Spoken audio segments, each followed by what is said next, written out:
Online জুয়া থাবা বসিয়েছে দিনমজুর থেকে উচ্চবিত্তের জীবনে। রঙিন দুনিয়ার সেলিব্রিটিরাও বাদ যাচ্ছেন না এর কবল থেকে। সম্প্রতি ছোট পর্দার জনপ্রিয় অভিনেত্রী হুমায়রা হিমুর আত্মহত্যার পেছনেও রয়েছে অনলাইন জুয়ার প্রভাব।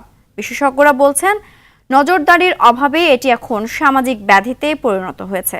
আইনশৃঙ্খলা বাহিনীর ভাষ্য, অনলাইন জুয়া বন্ধে সার্বক্ষণিক মনিটরিং চলছে। অনলাইন জুয়া নিয়ে অধরা ইয়াসমিনের ধারাবাহিকের আজ প্রথম পর্ব। ক্যামেরায় ছিলেন মেহেদী হাসান সুজন। বাংলাদেশে জুয়া খেলা নিষিদ্ধ হলেও সমাজের ওপরতলা থেকে নিচতলার বিভিন্ন ক্লাব, এমনকি ঘরেও বসে জুয়ার আসর। সম্প্রতি এই জুয়া ভার্চুয়াল মাধ্যমে ব্যাপকভাবে ছড়িয়ে পড়েছে। তথ্য প্রযুক্তির সহজলভ্যতাকে কাজে লাগিয়ে ঘরে বসেই বিভিন্ন অ্যাপ আর ওয়েবসাইটে জুয়ার অ্যাকাউন্ট খুলছে মানুষ। এতে সবার গতিবিধি সম্পর্কে জানার সুযোগ কমেছে। অনলাইন জুয়ার খপ্পরে পড়ে নিঃস্ব হওয়ার খবর এখন প্রায়ই শোনা যাচ্ছে।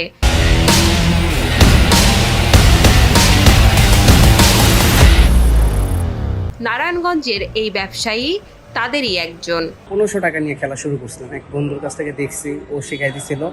তো খেলা শেষে প্রথম দিকে ভালোই লাগে। বেশ কিছু টাকা ফ্রেন্ডের কাছ থেকেও রিং নিছি, ধার করে নিয়ে অনেক বেটে লাগিয়েছি। একবারে পুরোভাবে হেরে নিঃস্ব হয়ে গেছে। দিনমজুর থেকে শোবিজ অঙ্গনের তারকারাও বাদ পড়েনি অনলাইন জুয়ার থাবা থেকে।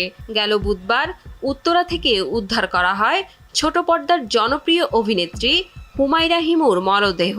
তিনিও অনলাইন জুয়ায় আসক্ত ছিলেন বলে জানান স্বজনরা। দেখতাম যে ও বিগ অ্যাপসে হয়তোবা ভিডিও টিডিও মাঝে মাঝে দেখতাম, কিন্তু হাঁটতেছে কিংবা এই ধরনের কোনো কিছু এক্স্যাক্টলি আমরা আসলে শুনিনি। আমার কাছে মনে হয় না এটা কোনো স্বাভাবিক মৃত্যু, কারণ ওর মুখ ঢাকা এই সবুজ কালারের একটা কাপড় দিয়ে ওখানে ভেজা। আমি জিজ্ঞেস করলাম যে এটা কি ব্লাড কিনা, ওরা বলছে যে না, নাক দিয়ে পানি আসছিল এবং ওর একটা হাত বের হয়ে আছে, এখানে প্রচুর দাগ।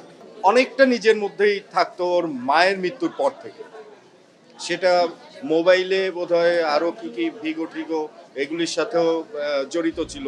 আত্মহত্যায় প্ররোচনার অভিযোগে গ্রেপ্তার জিয়াউদ্দিন ওরফে রুফিজিয়ার তথ্য মতে হিমু গত 4 মাসে অনলাইন জুয়ায় 30 লাখ টাকার বেশি খুইয়েছেন। বিপুল পরিমাণ অর্থ তিনি লোকসান করেছেন, অর্থাৎ জুয়ার মাধ্যমে তিনি হারিয়েছেন বলেও গ্রেফতারকৃত উরফিজিয়া আমাদেরকে জানান। বিশেষজ্ঞরা বলছেন, মারাত্মক এই ব্যাধি দূর করতে আইন শৃঙ্খলা বাহিনীর সাইবার টিমকে আরও তৎপর হতে হবে। যখন অনলাইন জুয়া হচ্ছে, বেটিং হচ্ছে, এগুলি কিন্তু ফাইন্যান্সিয়াল ট্রানজাকশন হচ্ছে।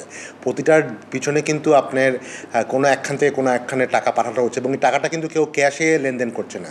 এই জিনিসগুলো কিন্তু আসলে ট্র্যাকিং করার মতো ক্যাপাবিলিটি কিন্তু আমাদের বাংলাদেশ ব্যাংকের কাছে বা বিআইএফইউর কাছে কিন্তু এগুলো আছে, কিন্তু এগুলিকে ব্যবহার করতে হবে। ট্র্যাক করতে পারি না বা আমাদের টেকনোলজি নাই এই জন্য যে হচ্ছে না তা না, টোটাল ব্যাপারটাই একটা হচ্ছে সমন্বয়হীনতা এবং দায়িত্বহীনতার কারণে।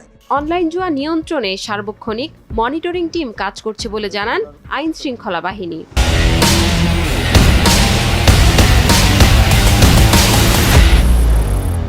যেরকম কোনো সাইট বা কোনো লিঙ্ক যদি আমরা পেয়ে যাই বা দেখি এই কার্যক্রমগুলো হচ্ছে, আমরা তাদেরকে শনাক্ত করি, তাদের বিরুদ্ধে আইনগত ব্যবস্থা নেওয়া হয়।